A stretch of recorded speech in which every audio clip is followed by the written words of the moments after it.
A special thank you to each of our subscribers who make this channel possible. Here's today's story. In a significant and controversial decision, the United States has imposed sanctions on Francesca Albanese, the UN Special Rapporteur for the occupied Palestinian territories. This action comes amidst ongoing tensions regarding Israel's military operations in Gaza and follows an unsuccessful attempt to have Albanese removed from her position due to her outspoken criticism of Israel's actions.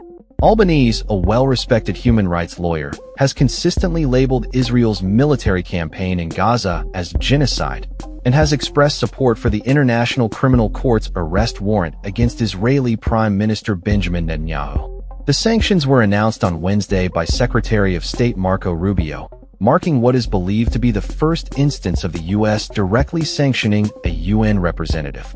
This move has sparked a heated debate over the implications for human rights advocacy and international diplomatic relations. The sanctions were issued under an executive order signed by President Donald Trump earlier this year, which allows the U.S. government to target individuals deemed to have assisted the ICC against U.S. or Israeli citizens. Albanese's vocal stance on the humanitarian crisis in Gaza and her calls for international pressure, including sanctions against Israel, have made her a contentious figure in this ongoing conflict. The U.S. State Department's decision to impose sanctions appears to be an effort to quell dissenting voices that criticize Israel's military actions in Gaza, particularly as Netanyahu visits Washington to discuss the situation. The implications of these sanctions remain unclear, especially regarding Albanese's ability to travel to the U.S. or engage with international bodies.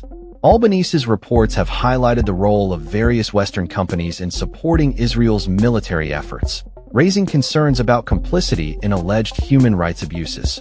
Critics, including U.S. officials and pro-Israel groups, have accused her of promoting anti-Semitism and bias, asserting that her claims lack factual basis.